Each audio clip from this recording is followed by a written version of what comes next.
You ever find a great local business and think, why didn't I know about this sooner? I'm Eric Bull, and on Small Business Big Dreams, we're uncovering the best places to shop, the top experts to trust, and the stories behind the businesses that make life just better. Whether you're a shopper, a business owner, or just someone who loves a great success story, this podcast is for you. So let's dive in and meet the people behind the businesses you wish you'd have found sooner. Welcome back to Small Business Big Dreams. I'm your host, Eric Bull, and we are well into season 2, and we are sitting down today with Andy, owner of Perfect Brewing Supply. It's on your shirt. I should have my cue card right there. I did the best I could. Out of Libertyville. Welcome, Andy. Thanks for sitting with us today. Thanks for wanting to hear what I have to say. Oh, yeah. Well, from rumor has it you have a lot to say. We only have an hour, so let's make it count. Let's start with, give us the elevator pitch on Perfect Brewing Supply. Okay, so Perfect Brewing Supply, the elevator pitch could be, or is, we're kind of your one-stop shop for all your home brewing needs. And what we mean by home brewing is, so we specialize in things for, say, if you wanted to make your own beer, wine, cider, soda, cheese, bread, fermentable foods, non-alcoholic fermented drinks like kefir and kombucha. So basically, if it ferments, we probably have something to do with it. Interesting. We also do a lot of hardware, like kegerators, whether it be for in your home, your restaurant, if you own a restaurant, and things like that. So we do a lot of that as well. So as far as elevator pitch, that might have been a little long, depending on who's Sears Tower, man. Right, You know? right. Yeah, there we go. It's a really tall, but or the Willis Tower? No, it's always the Sears Tower. Yeah. So did you what? Let me guess. You just woke up one day and said, I wanted to open a supply shop for home brewers? Oh, absolutely. It's what I dreamed about. Every day? Like middle school? Absolutely. So my degree, I have a degree, it's environmental science. So it's going to be a focus on either education or industrial hygiene. So I kind of went the education route. I got sucked into retail right out of college, working at a gear shop in Fort Wayne, Indiana. It was like a ski, kayak, backpacking shop. Oh, gear. Yeah. Oh, okay. Yeah, not like mechanical. Yeah, like a mini REI. It was family owned, been around for almost 50 years. It's no longer. And so I was in the outdoor industry for probably 8 to 10 years, because I also had another stint here locally, which we could talk about that too. Yeah. But I worked in and out of the corporate world with them. I worked for Perception Kayak for a while, Dagger, Confluence, their parent companies. Yeah. So I did that thing for a little bit. Corporate America. Well, it was Paddle Sports Corporate America, so it really wasn't. I did a lot of demos where I drive out to Sioux Falls, South Dakota, do a demo for 3 hours, sleep in my truck, and drive back to Indiana. Seriously? Yeah, so I was almost like a carny. I would just go out on the road. Yeah. Jeez, okay. So that was good. It was in my early 20s for that one. So that's was good. the right time to do it. Don't know if I could do it now. Then moved to Illinois, close to almost 20 years now. Not quite. Followed my now new wife. Well, not new. She was new then, but she moved here. I decided it'd be a good idea to follow. So we did that. I worked at a ski shop here in Highland Park, stayed in that industry, and started homebrewing. My father-in-law got me my first kit almost 20 years ago as well. I had a cousin that was a professional brewer in Ohio. So I've kind of had that craft beer itch for a very long time, almost since the early 90s when it first really started to boom. It's customer of Perfect Brewing Supply when I moved here. Excuse me, when we were homebrewing. And then we started to see some things change when some of the employees left to go start this really big brewery over in Mundelein. Sometimes people call it Tighthead. Oh, if you've ever heard of that one. Yeah, yeah. So Billy was running that, and then he decided to go do that. And then the focus kind of changed a little bit. And then my wife and I started looking at business plans to see if we were going to open up something similar to that, whether it be someplace else, maybe in that same location. And then another couple weeks went by. A friend of mine who I worked with at the outdoor shop or the ski shop in Highland Park was out in Colorado. He was working at a brewery. He came back to go to Siebel Institute, one of the world's largest brewing schools. And we were just on our way back from work, and we saw the owners of the building sweeping it out. And so we just U-turn, stopped, started talking to the building owners, and say, "Hey, we can run this," and kind of talked our way into a job. Okay. And so we kind of came in there and started, and we took over, and kind of it was all but in the ashes at that point. So we kind of took Perfect Brewing and brought it back to hopefully what people think it used to be. Hopefully a nice homebrew shop. And then the owners of the building who were then running it offered me to buy it about a year and a half into it. And so that's when I kind of bought it. What time? Give us some time frame. When was this? 2015 is kind of when I bought it. So it was like 2013, 2014, and 2013 is when I kind of took over running it. So about a little more than 10 years, it's been your baby now. Yeah. So we kind of had a lot of work to do. Yeah. Repairing some street cred with the vendors. Street cred With the vendors. Yeah. We even had some of the folks from Marytown come in, so we had some instant clergy karma, which was great. So yeah, that was fun. So I have to ask, do you remember what was the first type of beer you ever brewed? That drinkable. Should I say drinkable? Drinkable is much different. So yeah, I believe it did not have a name. It was a style. It was a red ale. I love red ales. And believe it or not, I still have my original 6-pack that I made in my garage that I made 20-some years ago that has gone 2 moves with me. I'm never going to drink it, I don't think. But I've said stupider things before. Yeah. I mean, it's 10 years, 20 years my old. My first as a homebrewer, yeah. 20-year-old beer. Yeah. Ooh. That has not been treated well. It's not going to be good. Oh, no. But I still have it, Some people collect things. It's nostalgic, yeah, right? it's just sitting there next to the paint thinner. It's like a trophy. It probably is paint thinner at this point. Yeah. So, my father-in-law got me started with my first kit, and it just sat there forever. And then I brewed it, and it was terrible. But oh, well, look at the path it took you down. Right. You know? Yeah. Was it? Oh, and it was always called Perfect Brewing Supply. Right? It was once I had it. So I tried to do the best research I could to see where the name came from. And it wasn't until a couple of years ago that some customers that were original customers from when it was a warehouse in Mount Prospect said it was named Perfect Brewing.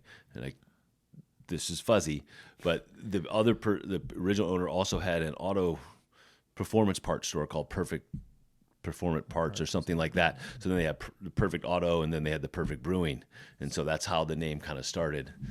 So to the best of my knowledge, we'll go with that. We'll stick with that. That's the only thing that's been verified by somebody else besides myself. Well, that's about as good as history gets sometimes. You know.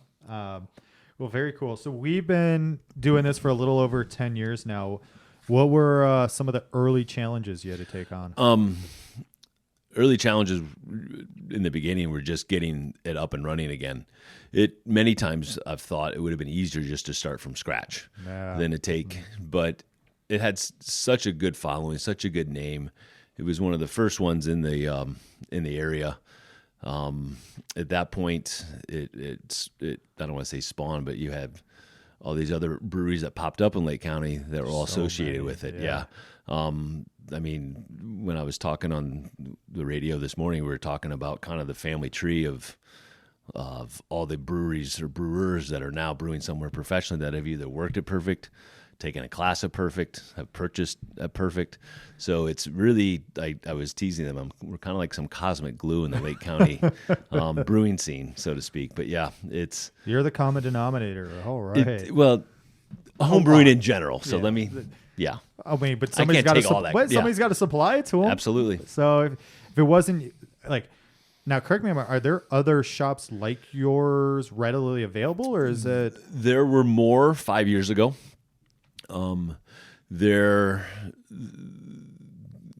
Yes. Okay. There's a transition. One of our competitors is a friend of mine, but she's retiring end of this month. Oh, wow. In the next month. So she's there. And then there's another one that's in this area here in Gurnee, but I think they've changed their focus a few things. And then the Big Brew and Grows, they've closed up most of their shops in the Chicago area. Pre-COVID, I think there were somewhere around 640 homebrew shops in the country. Oh, wow. So there aren't that many of us. Yeah, that's a pretty niche. We're pretty unique in that aspect. But it's homebrewing has a really interesting part in the world. I mean, Charlie Papazian, who wrote the joy of homebrewing, who started this whole thing, started the GABF, the Brewer Association. His spoon is in the Smithsonian, his original wooden spoon. So it's important enough to where they put something in the Smithsonian that was related to homebrewing, which I think is kind of fun. So. Well, I mean, alcohol is such a cornerstone of our culture, right? When the economy's good and bad, people drink.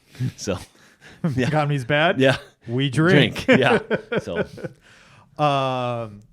not to get all like negative, but have you guys felt the impact of what I would say is a change in like the NA scenes and the CBD drinks and all of that? Yes.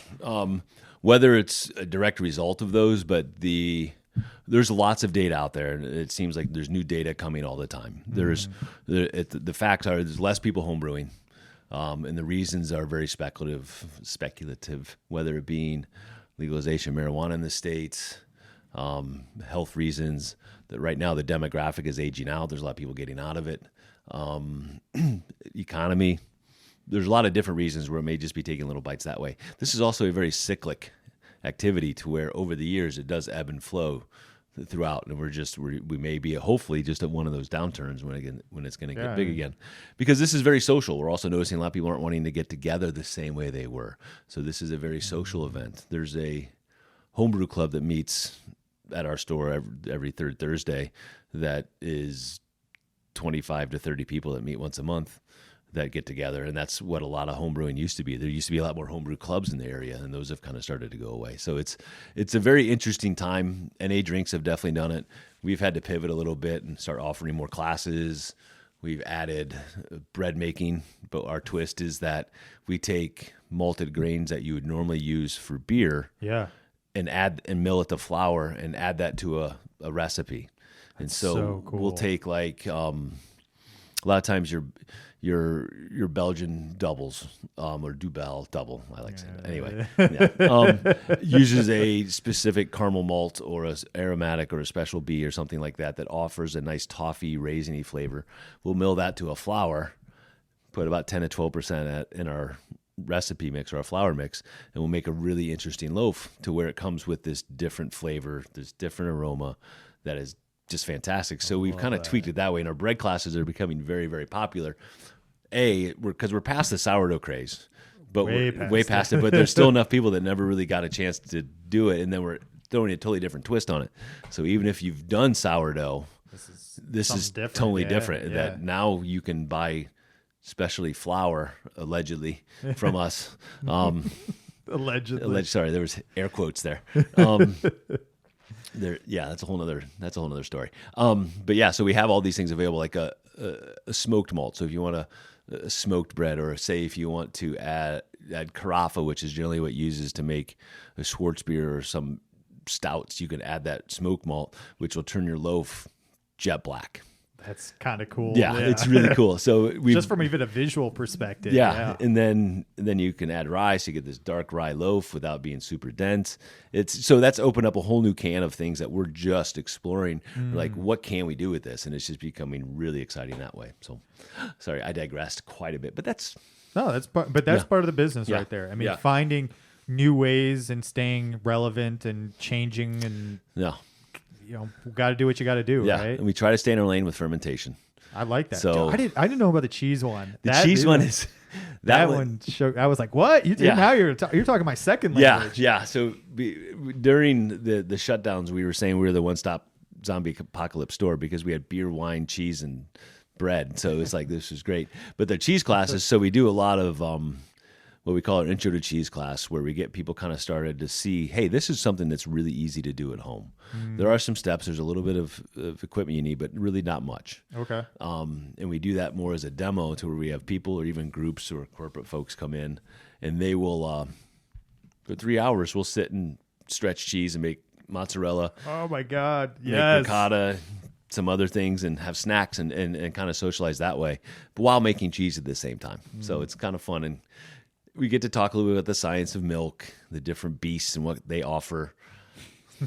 Different insight. We can nerd out a lot. Oh, God, Jesus. I want to do a whole episode just on cheese. Yes. Please. That would be amazing. We'll do like a live cheese taste test because I never need an excuse to eat cheese, man. And how easy it is to make your own burrata at home. Oh. You might never ever buy it again. Oh, well, don't. Yeah. Actually, my wife Jacqueline just probably was like, "Oh my God, I'm in." Yeah. It's one of our most popular classes. Do you guys? There's no distilling, right? No liquor stuff. So no, it is still federally illegal to distill anything other than water and essential oils at home. No shit. Yeah. Okay. So farm fuels and spirits is still illegal. I have a friend of mine that's an FBI agent or that I asked. He goes, "No, we never talked about this." Okay, we never talked about this. No, I'm just kidding. But however, it's kind of like don't sell it. Yeah. It's not hard, but the equipment for the essential oils and water is exactly the same. Yeah. So, Yeah. Again, it goes back. Yeah. Don't sell it. yeah, don't sell it. Craft distilling is a thing, and it's kind of a fun thing with all these folks that are doing flavors and things like that. So, but Yeah, I've seen some wacky flavors out there on the liquor scene. Yeah. You know, the infamous God, what was that brand? Pinnacle, who came out with like all the awful vodka flavors over the years. Yeah. It's like cotton candy and just because peanut you butter can, chocolate. Yeah, it doesn't mean I could say that about beer flavors yeah, too. yeah. I mean, now they're really trying to cram some flavors into some of these beers. We were really happy to start seeing that pendulum swing back to beer flavored beers. So the fact that you even have to say that, yeah, it's like really. Yeah, I like my beer to taste like beer. Yeah. What's your favorite type of beer? The one that's in my hand that I made myself. Oh shit, I like that. That's good because it changes all the time. Yeah. I definitely live in the red family, like Vienna's, Ambers. Yes, red, that's where I live. That's what I like. Style-wise, Vienna lagers are one of my favorites. I even like a light American lager that I make myself. That's really fun. Schwartz beers, classic West Coast IPAs. Can't go but wrong. It changes. So the interesting thing about that's really kind of unique about homebrewing versus what you can find commercially is there's close to 150 to 200 different beer styles that are in existence that are categorized. Okay. You may see 7 of those at a liquor store. Maybe. Depending on where you go. You go to some of the bigger bottle shops like Beer Bazaar. Yeah. They're going to have a lot more. But there's so many styles out there that you because they're not commercially viable. So that's where homebrewing really took off when there was just 2 options, the yellow and the fizzy or the yellow fizzy. So then everyone's like, well, that's not the flavor I like.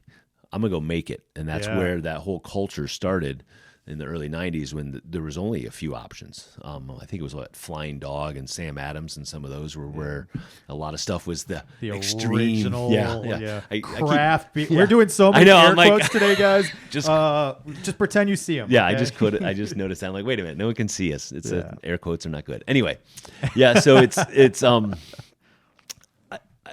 I talk with my hands a lot, so it could be that too.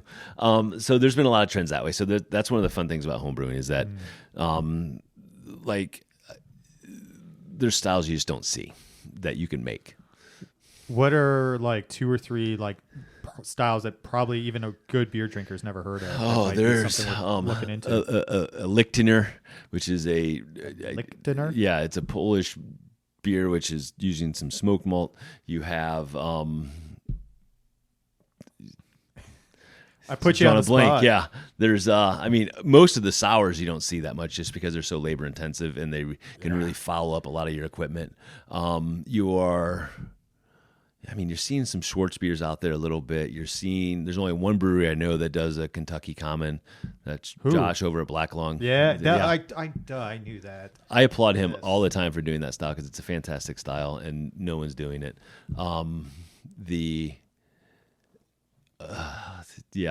I have to think on that one. I have an app that tells me all the different styles. What's your least favorite? Least favorite style is probably going to be some of those super sweet candy bar pastry stouts that was a big craze a while ago. It was just too sweet. The dessert beers. Yeah, dessert beers, things like that. I mean, there's some that are good that I'll try, but it's not something I'm going to go and drink a lot of personally. There's some of those like, give me like that 3 ounce like taste pour, and that's about all. That's about it. It's like, they were good. Don't get me wrong, but again, I don't even want to call it beer at that point. Yeah. It's like alcohol dessert. Like I don't know, but dessert alcoholic dessert. That's what I'm looking for. There we go. So you've been doing this thing for a little over 10 years. Is it just you in the shop? Do you have help, employees? I have 3 other employees. It's kind of fun. I have 2 employees that have brewed professionally previous, and one of those 2 is also opening up a new brewery in Mundelein. And the other one does my website. And then I have another employee who didn't brew coming in, but his energy was so great that I'm like, this guy's great. Love that. Yeah. Yeah. And he's taken on like a fish to water, we'll say, with his knowledge base and his, so we have a good team. I'm really happy with our team, and they all add something a little different. So love that. Yeah. Nice. So I just heard about this new. So he's the one doing the new brewery in Mundelein. Yeah. I saw a headline. It literally said, another brewery in Mundelein. It was like, wait a minute. Yeah. It's interesting too, because this is kind of, we'll full circle a little bit. So Tighthead, he started as a home brewer. Mm-hmm. Tonality started as a homebrew club that started at the shop. Bozaki's was a customer previous to me. About that transition, and then he needs better hours though. he does exactly what he wants to do. Yeah. I love that though for him. That's why I'll never give him shit for it. Right? But he just does whatever he wants. Yeah. I love that. Excuse me. Yeah, he's great. And then now Fenton's. It's Fenton's. Okay. Yep. Yeah. That is, and they have a pretty awesome plan that they're doing, and they have a really good location. So, where are they going? We can talk about it now because they own it. Oh, yeah. I think so. Yes, we can. No, they're the ones that purchased the old tool library. Oh shit. Okay. Yeah, that makes sense. It's gonna be right downtown, right on the bike path, right where the car show is. That's awesome. What a spot. Yeah. Man, so what a spot. Wish them the best. We wish the best for everyone in Mundelein, because that's a lot of beer. But if you take like the Fort Collins or the Colorado model, there's 10 to 15 breweries in towns smaller. Oh my God. And it brings people in. Yeah, and it becomes a destination. Yeah, and I think that's kind of the thought that Mundelein is thinking. Let's make Mundelein, and I can't speak for the Mundelein officials. Yeah. This is me speculating. I'm not doing air quotes on this one. Educated guess. Educated guess, yeah. That they're trying to make a destination, so which I think is great. It's a great location. It's a great spot for that. Well, and I think they've done, I know we segued to talking about Mundelein real quick, but I think they've done a lot of really good things to help with that. The whole downtown area in general, the bit pushing in small businesses, remodeling some things, all of that. But it's the second largest municipality in Lake County behind Waukegan. I did not know that. I didn't know that till recently. Interesting. But I would have lost that bet. Yeah. I would have not even put them in the top 5. Yeah. That's the information I have read. I'm like, things that make you go, huh. Love it. All right, 10. I keep saying it. Everyone's gonna know by the end of this. Yeah. A little over 10 years. Oh, it's a big. Yeah, it's a long time. I mean, they say what if you make it past the first 2 years, like you're like in the top 10%, because most businesses don't. You know? It's like doesn't get any easier after 2 or 5, but you've learned how to survive longer. Yeah, right. Yeah, a couple scars to talk about. What's something you know now you wish you would have known then?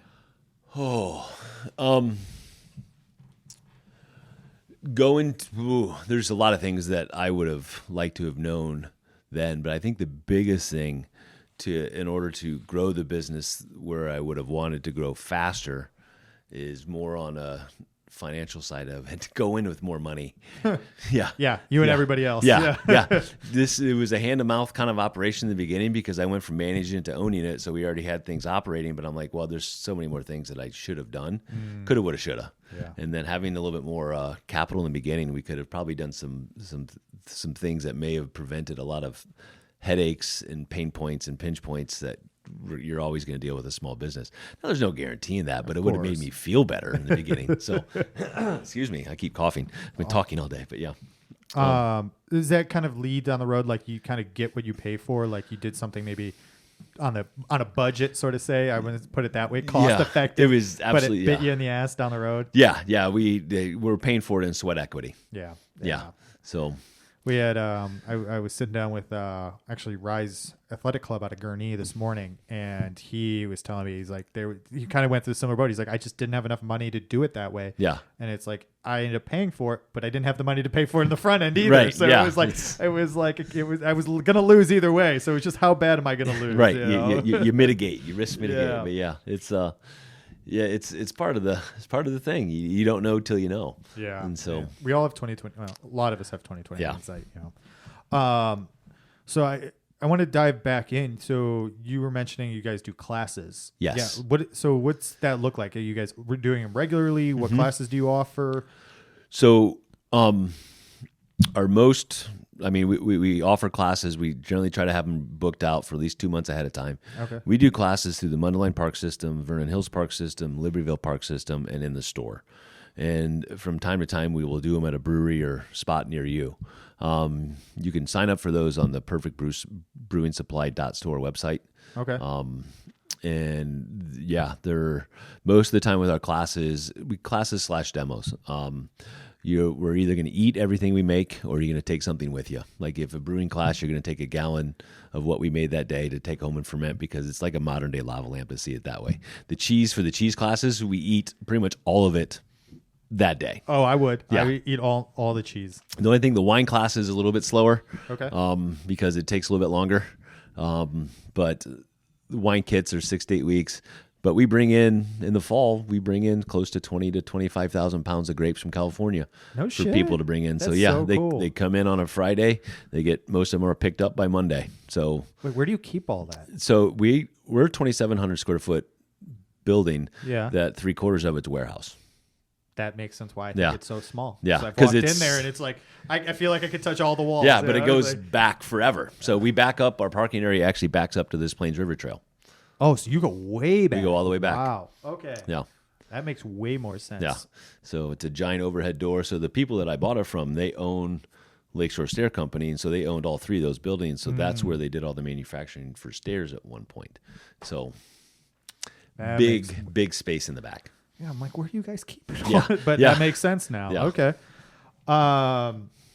Also, so 600 and some odd, at least a few years ago, Yeah. of shops like yours, sounds like potentially less today, but can I only walk in and get stuff from you guys, or you have an e-commerce established? We do have an e-commerce, absolutely. So Okay. e-commerce for us is an area of opportunity.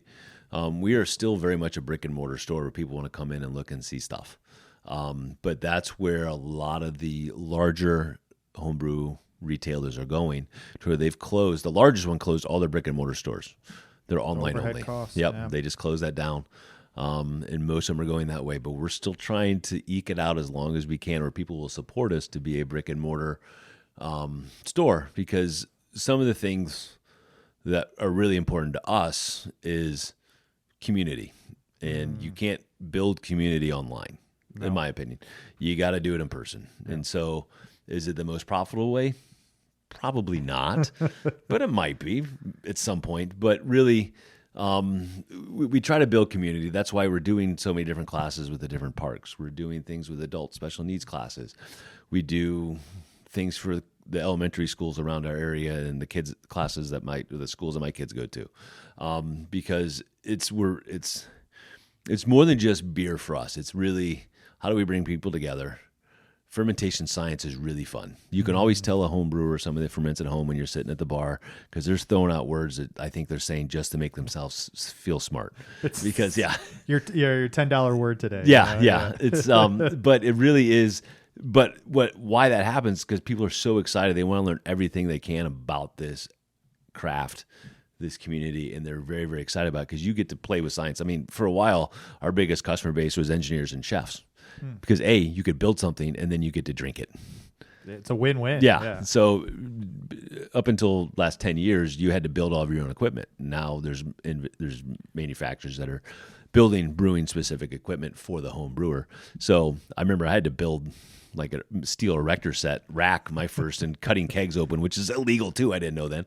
Really? Well, somebody owns those big kegs, so Technically, they're all leased. they're all leased. Somebody owns them. I didn't know that. Yeah. I was just taking a plasma torch to them and cutting tops off. I'm like, oh, guess I'm not supposed to do that. So that's frowned upon in the industry. But that's somebody just cringed. yeah, I know. But that was my original setup, and that's how a lot of people set up, is you build your own stuff, and then you'd hang out in the backyard. I would throw an iPad on a Sunday afternoon, watch the Bears game, maybe throw a brisket on the smoker, make beer, and that was my Sunday. Pre-kids, of course. Now I do it with kids because they will help, even though they're 8 and 10, but they're still like, hey, let's make some beer, and maybe we'll do a root beer on the side.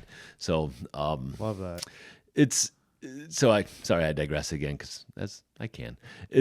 We chose to kind of stay. We are going to be expanding our online experience, because that's where, just to stay relevant, to do the community building, we have to stay relevant with where people want to shop. So, well, I have to say, I would have never gotten into it. I don't do it anymore if I couldn't have walked into your shop, because if I'd have looked at all the things online, despite how many YouTube universities I went through or anything like that, I would have no clue what I was doing, what I was wanted, where to start.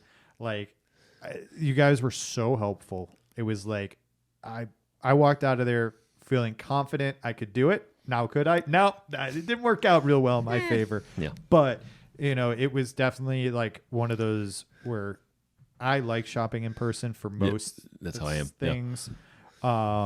Because of that, it's like, you're the expert. Like, what am I getting into here? It's a lot. We have a lot of YouTube fixes we have to do. I mean, there's some good information out there, but sometimes we get some people that get paralyzed where they just have to keep watching and reading and learning. Never do. You got to do it. That's your best teacher. You just got to do it, because experience will teach you. And then the thing also that drives a lot of people crazy, especially if you're a type A, is the number one answer to every question is it depends. That would drive me nuts. Yeah. Yep. So tell me about this experience. Where's your gravity? Where are you right now? Well, this happened. Well, it depends. Why did this happen? It depends. Yeah. So, and then let's drill a little further. And you can't really do that online. You got to do that in person. We're going to ask you 5 or 6 questions to get an answer that may be relevant based on your criteria or your variables. So. Yeah, until you have something fermenting explode on you, you really haven't made beer yet. Yeah, until you painted the ceilings. It happens. It's very exciting. Yeah. We have some family friends down in Austin. He started out as a home brewer, but he destroyed like 4 closets before he finally got it all figured out and storing it. But now they own a very large, successful brewery down there. Oh, nice. Yeah, and so I was trying to be like Mike, and it's just nope. I'm better at drinking it, and then the craft beer scene just exploded. So it's like, well, then I can just go and try pretty much almost anything, now at this point. But, we noticed that, because that's where one of the other things were one of the little ticks in the belt of where it slowed down. But it's you haven't really experienced home brewing until you've had your bottles explode on you in the closet somewhere. Where all you hear just a. And then you have all this glass shrapnel everywhere. But oh God, don't even the PTSD. Yeah, it's happened to us all. You haven't homebrewed until it's happened. I'm telling you, it's a rite of passage. What's like the cost of entry to start your home brewery? Like, if somebody was interested in getting into there's a lot of different avenues for getting into it, but the easiest, most cost-effective way, you're probably looking at about $200 with equipment and something to brew. And most batch sizes are based around 5 gallons, and people always ask, why 5 gallons? For whatever reason, that's what the infrastructure is around, because we're using old is such a bad negative word, used soda kegs, which are 5 gallons. That's a big, and 5 gallons is approximately 2 cases of beer, so that's a nice little number there. But it's about $200 to get started. The recipe you start with will dictate more of that. Okay. You can absolutely spend a lot more, but you don't have to. And these are on the different grains and things that would cause the price up? For the recipes, yeah. Okay. For the equipment, so there's 2 main disciplines of home brewing. There's what's called extract brewing, and then there's all grain brewing. Extract brewing is where a lot of the work has been done for you, to where you get this little baggie of powder, this little jar of liquid malt extract. And then you're adding that to your brew and doing it that way. All grain is generally what the breweries do, but you need a little different equipment to brew that way, which is a little bit more to get started, but you have more control. This is for the control freaks of how things work, and you can do more things with all grain. But your recipes become less expensive. So if you brew twice a year, extract may be just as easy. You can do it in 3 hours on your stove at home. You need very little equipment. If you're brewing once a month, maybe all grain is something you want to work towards. It's not any more complicated. There's just different variables that you have to do. So, and I've seen a difference in, I'll say, I want to use the word quality. I don't think anything's really bad, but like your Honda versus your Bentley in equipment, right? Yeah. Like a buddy of mine, I mean, the things he has like all across his garage counters are like these insane looking, like almost like mini barrels out of a brewery, right? Yeah. Like, and they're wrapped. He's got them cool wrapped and everything. And I was like, dude, you went like above and beyond. It's like, oh my God. Yeah, there's the homebrew equipment manufacturers, basically many of them also built stuff for pro brewers, and so they just took the same things and made them smaller because that's what the home brewer needed or wanted. Does it make better beer? Not necessarily. The principles are still the same. Fermentation still has to happen. The temperature of fermentation is still this. As long as you maintain that still has to happen. What it really makes it is it makes it easy to obtain and repeat those easier, and it's also a heck of a lot easier to clean some of those big stainless steel things where all the parts come off. Versus a bucket that sometimes will start to stain and tarnish. That's just a badge of honor for that. But yeah, but it's so there's pros and cons. That's something we walk people through. We're like, okay, sure, I would love to sell you this $800 fermenter, but let's talk you through it. Yeah, let's ask a couple questions. We try to be somewhat respectful and responsible business owners to our customers. So we don't want them to buy something like that and use it once and go, well, this is stupid. Why'd they let me buy this? And then it's our fault. But we want to make sure that we're creating the community, the environment where people want to come back to us and ask us more questions. So as long as you guys are the experts, man, I'll drill you all day with questions. Yeah. Jeez. We get a lot, but we love it. That's what we're there for. Dumb questions too, but everyone's got them. Yeah. They're only dumb if you haven't heard the answer to them before. So yeah. Oh shit. Yeah. I'm screwed. So a big thing we talk about on this podcast, do you work in your business or do you work on your business? Oh boy. So that's what I'm trying to transition to have a little bit more happy medium, because so many times you're in the weeds that you are spending more of your time working in your business than on your business. So really, what is it?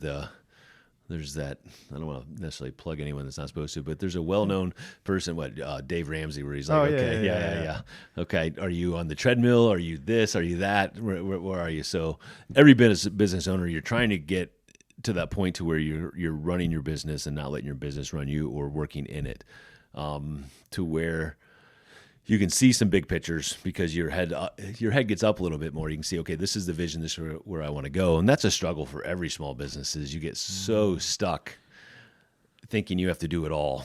Well, and some of it's a trust thing too. I have a lot of business owners I've dealt with where it's like, you got to let go. You have to hire the right people and train them and to do it the way you want to do it. So you don't have to worry about it. But that's hard. A lot of ego in business owning, you know? I think there's two quotes that I always kind of remind myself of.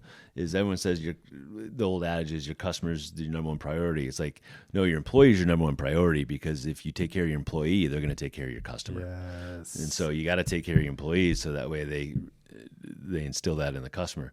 And then the second one is by Richard Branson, who always said, you train your employees so well they can leave.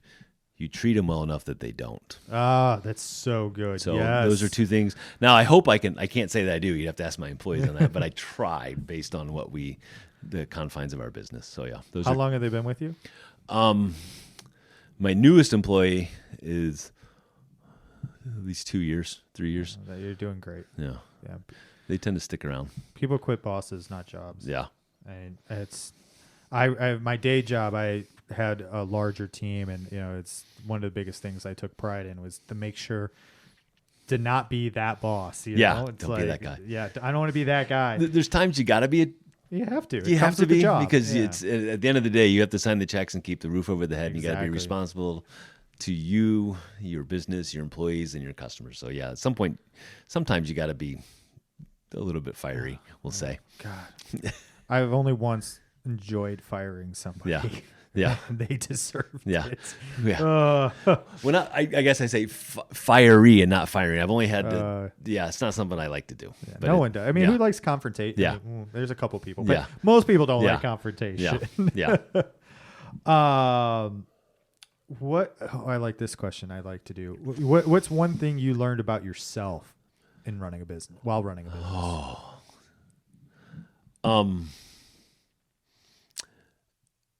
That's a great question. Thank you.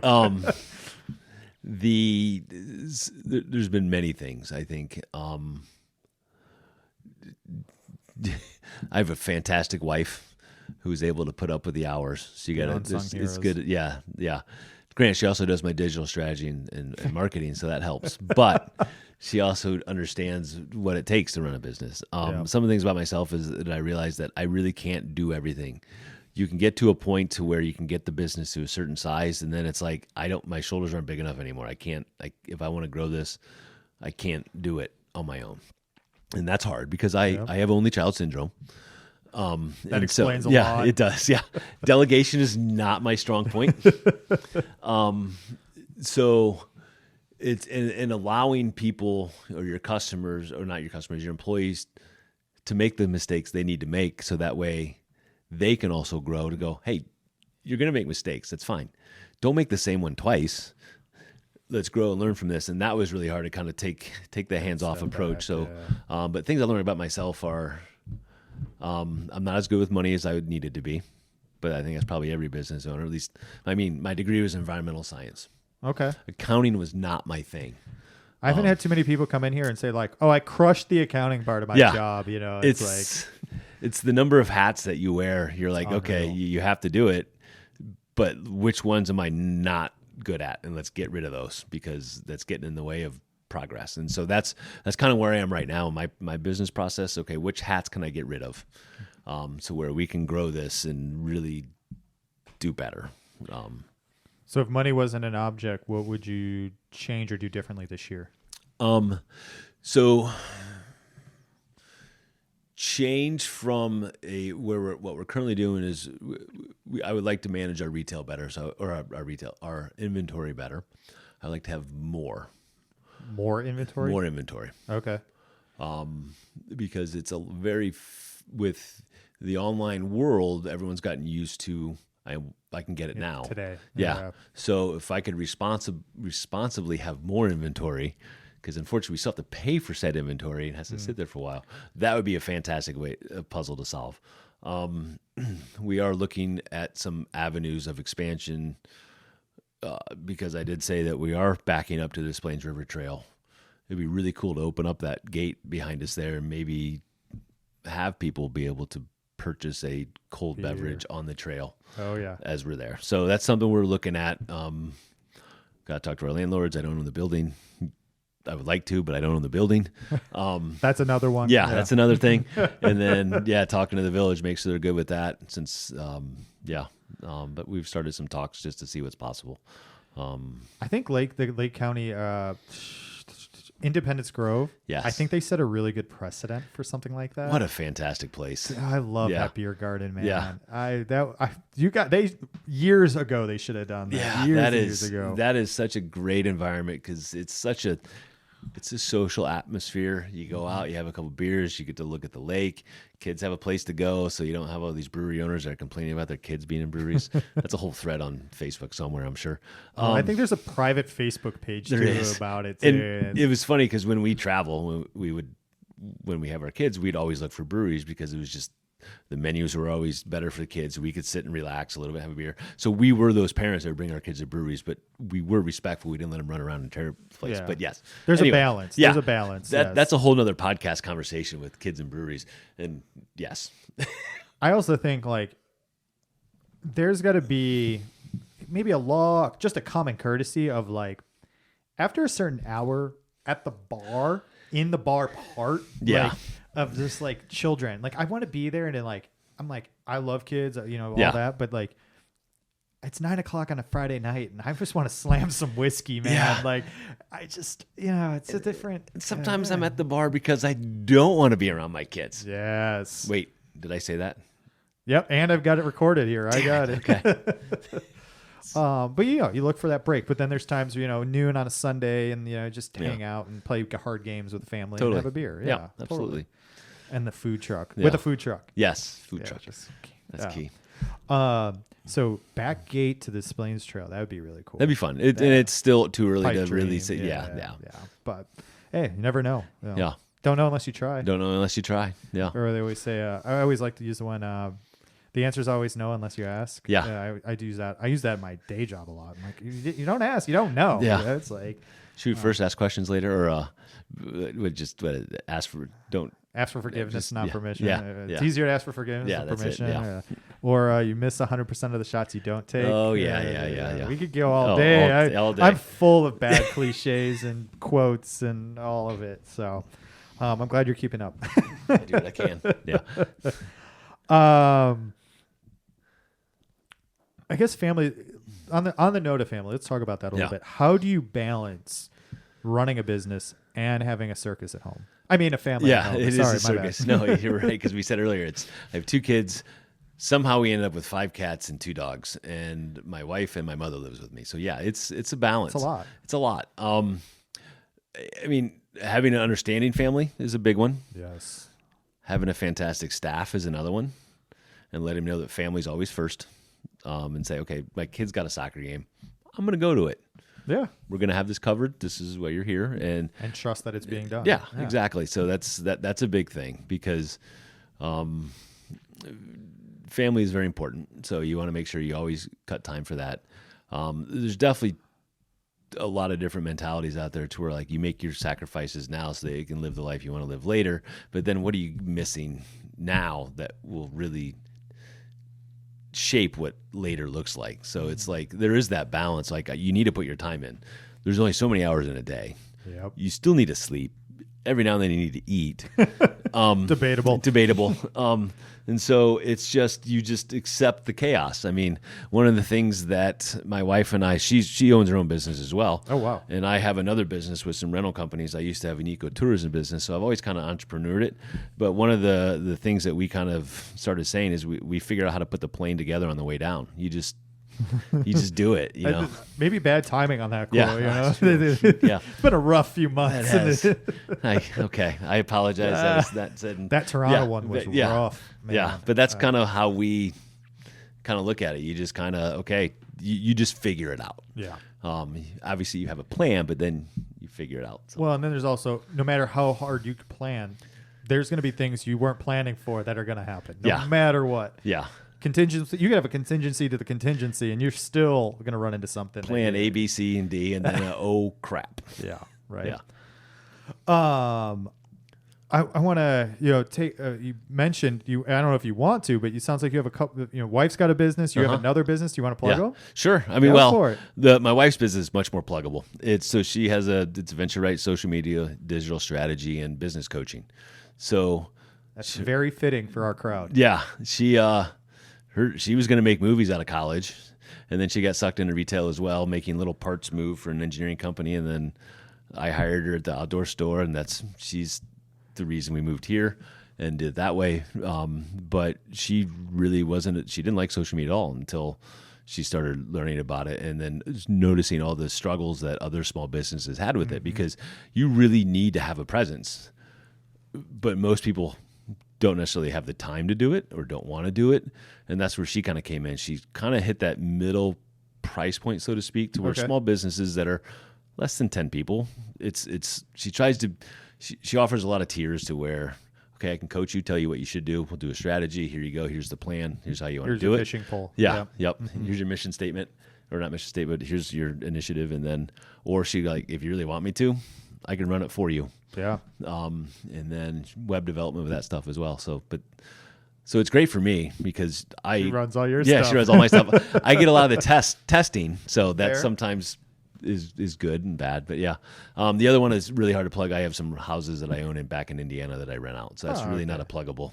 Yeah, unless it's someone, a business, but it's like passive income floor kind of thing. Unless someone lives in Fort Wayne, Indiana, needs some place to live, I might have a place for you. Hey, maybe you never know. Crazier things have happened, right? Yeah. And what's the name of your wife's company? It is Venture Right. Venture Right. Yes. Oh, that's what. Okay, that's what you said. Yep. Venture Rights, guys. So check that out too. That might be right up your alley. Our audience is a really interesting blend. We have a lot of just like consumers that just want to support local, shop local, but then we have a ton of entrepreneurs that listen in and either like, great, they're not alone, They're Yeah. going through a lot of the same pain points, or I've had a lot of them connect where they've now networked with other businesses we've had on this. It's like, so great. I'm building this community. You guys do Yeah. your thing. Go for it. I love it. It is awesome. No, it's great. I've listened to all the podcasts you had in season 1. You listen to them all? I Heck got yeah. through most of them. I love it. Yeah, well, you know, you're spending the time to learn about and talk to me. At least I could do is show some respect back Yeah. and listen to everything, especially all the hard work and stuff you've done. So yeah, Well, thank you. I mean, it's more, I'm just giving a platform for all of you Yeah. guys. You Well, guys thank do you. all the hard work. I well, mean, appreciate that. I'll just enjoy the beers Right, and the right. food from all of it all. The California Pizza Kitchen. Yeah. Good God. Chicago Culinary Yeah. Kitchen yesterday was like, I mean, they ordered like half the menu. I was like, well, I wish I'd have known that. Yeah, right. Oh, that's such good food over there. Yeah. So, And you were at Big Ed's today. You yeah, said, I just stopped by in between the interview I did this morning, or not interview, the program I did this morning. I hadn't stopped at his new location. I think he's been there at the point of when we're talking about this is like 4 days. Yeah, it's So, not even a week. Yeah, It was great. It was everything that was supposed to be. I hear it's huge. It was big. I walk in like, oh, Does it feel empty? Like, or did he fill it up? I mean, I got there right as they opened because I trying to be here, place on yeah, time. yeah. So it was filling up quick. So Not surprised. Yeah. His stuff's incredible. yeah, Very Southern traditional barbecue, Yeah. if that's your guys' thing. Anyway, digress. Yeah. We just love talking about small businesses all over on here. So, funny, somebody pinged me. They wanted me, do you do private events? we do.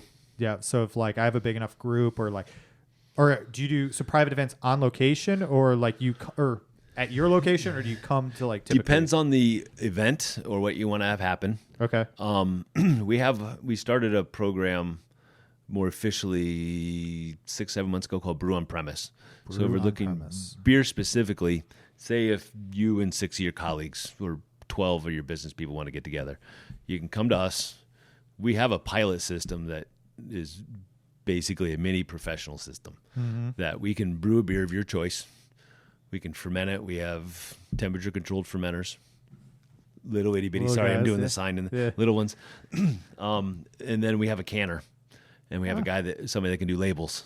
So you can come in, we can brew your beer, we can ferment it there. You can come back and then can it, and then some people have given it away to their clients.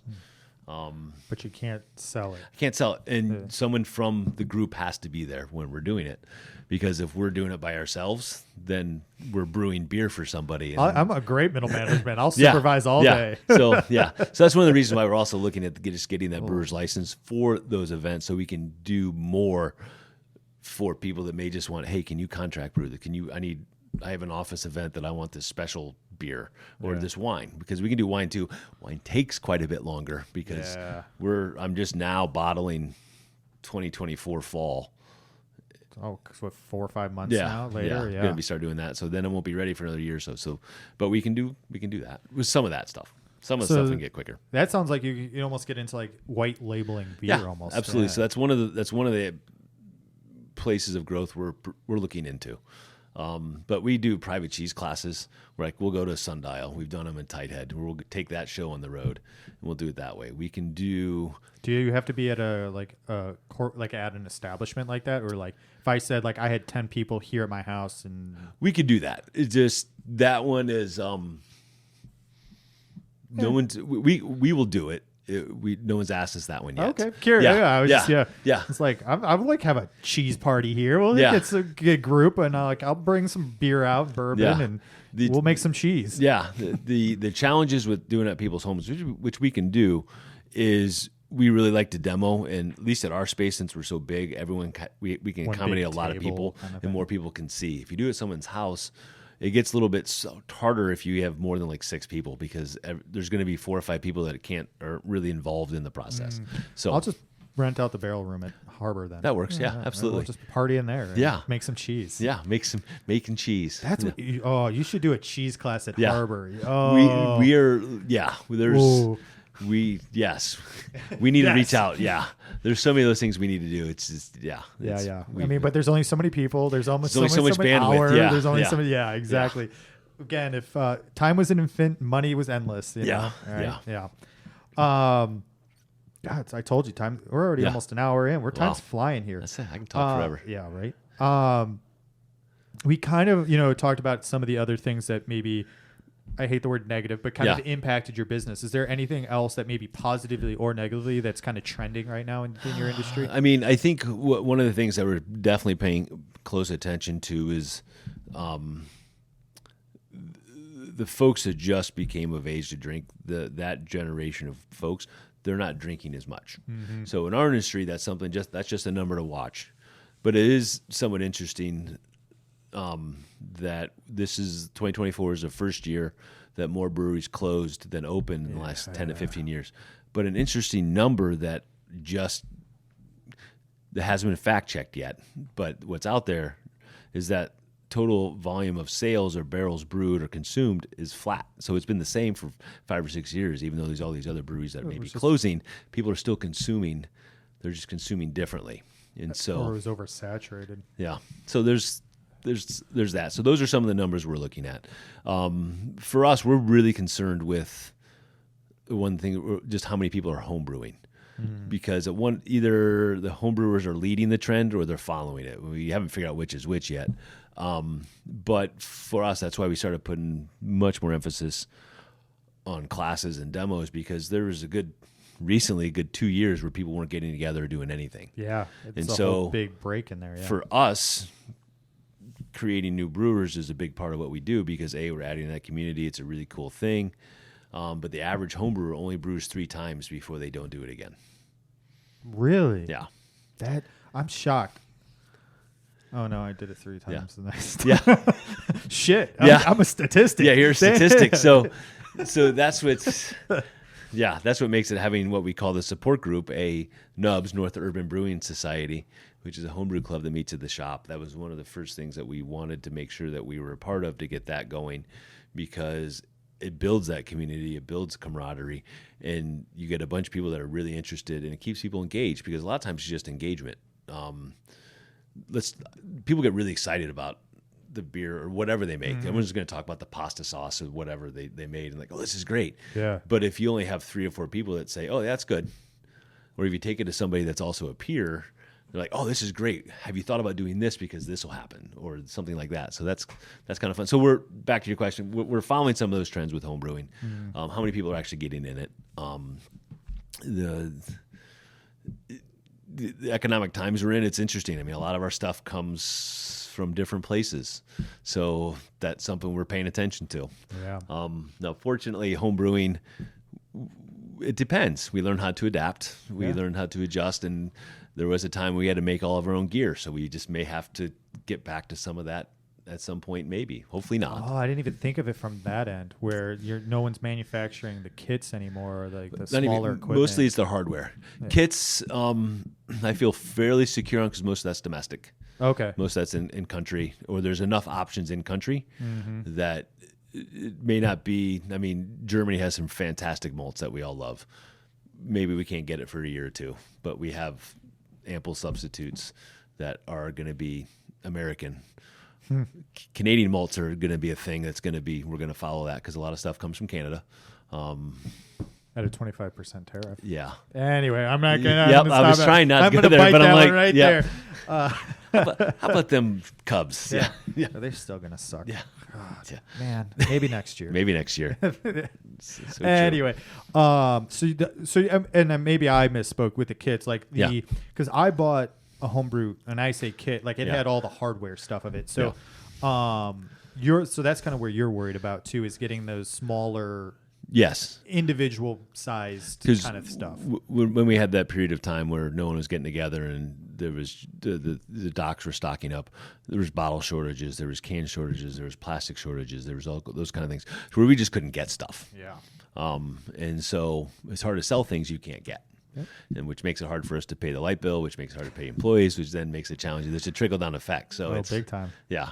So those are some of the things we pay attention to. Okay, how can we stay on top of it? How can we stay in front of it as best we can? We're such a small fish in that pond, but we still have to pay attention to it. And we're not trying to. I'm not painting a doom and gloom kind of thing. It's just any business owner just needs to pay attention to where these things change. Yeah. So it's like, I mean, nothing was what it was 5 years ago. Nothing. So everybody has adapted. Let me tell you. Yeah. Yes. As we kind of come up to the hour here, really quickly that passed. Wow. Was there anything you were hoping to mention, talk about, dive into that we haven't? Plug. This is your. We've talked about a lot of stuff. Yeah.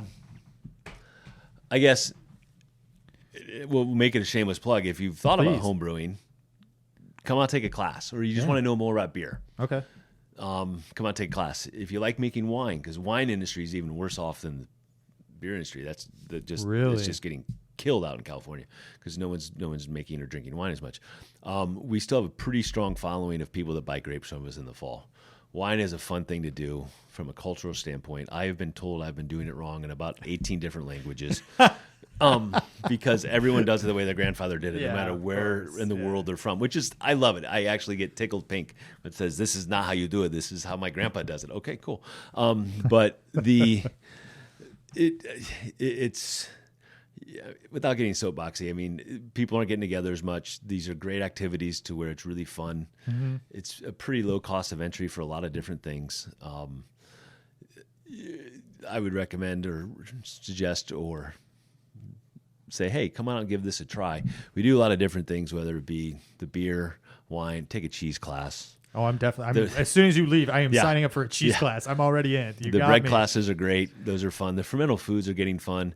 And then we're playing with water kefir, which is a new one. Newer to me. Everyone's heard of milk kefir. I haven't. It's like a drinkable yogurt you can buy at the store. Oh, that's what okay. Yeah. But with water, it tastes like a citrus soda. But it's just probiotics. So there is like some level of fermentation, obviously. Yeah, it's water and sugar. And then you get the kefir grains that are on the bottom are like little mini scobies that you get in kombucha. Yeah. Because we also do kombucha too. I hate kombucha. Yeah. I can't do it. I tried. I've given it more effort than I should, but I can't do it. The cool thing with when you make stuff yourself, like some people I don't like this type of beer. Well, you can make it be different. Or I like a dry wine or a sweet wine. Mm-hmm. You can stop fermentation at a taste preference. Mm-hmm. So like kombucha, if you don't like it super vinegary or super acidic, you can stop it early and drink it early, so it has a little bit of sweetness to it. So you still get the benefits of the good benefits of drinking the booch. The art of home brewing, right there. It's all, you control everything. It just depends on how you do it. So my wife made it, so I won't. Yeah, she didn't like it either, so it was okay. Okay, no worries, no worries. So I guess back to that's my thing is our big ask is come on, give it a try, or stop in the store, see what it's about, because it is a very unique store. It is, you guys. It really is. It is a lot of fun. And I almost sometimes call it like a modern day barbershop, because we don't sell beer, but we can give samples away. So we do have things on tap. Yeah, air quotes. It's 1 ounce pours. It doesn't say how many 1 ounce pours. But tip your not bartenders. Yeah. Buy something. Yeah. Buy a home kit. Try it out. Yeah, there you go. Anyway. I digress. Thanks for having me. Yeah, of course. Dude, I'm so glad we were able to make this work. I'm gonna help you here with some shameless plugging. So, roughly, how much does a class cost? Class costs. I bet they're all a little different. They range from like $50 to $75. Oh, not bad at all per person. And then private classes, just call us and depends on how many people. Yeah. So and you get to eat or drink and learn some things. Yeah, awesome. All right, what are the hours of the storefront itself? So Monday through Thursday, we're open 11 to 7, or 11 to 5, excuse me. 11 to 5, Monday through Thursday. Friday, we're open 11 to 7. Okay. Saturday, 11 to 5, and Sunday, 11 to 4, if that's not confusing enough. Not at all, man. We open at 11, and Until some point, and then close at some point. But they open at 11. You say 11 to 5, you're good. We open to 7, so there's one night because some people work a little bit later, so we stay open one night so they can still grab stuff. Grab stuff, and location, Yeah, sorry, 619 East Park Avenue, which is 176, but the easiest thing is we're about a mile east of Milwaukee Avenue in Libertyville. Yeah, for those who kind of know the general area, Milwaukee and 176, really close to there. Mm-hmm. Great little shop, you guys. Check it out. I'm all in for these classes. I'm super. Thank you.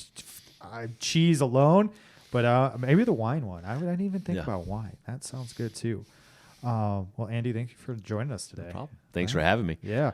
As you guys know, always shop local, support small, and let's try some home brewing, maybe some home cheese if beer is not your thing, but this is Small Business, Big Dreams. And until next time, goodbye for now.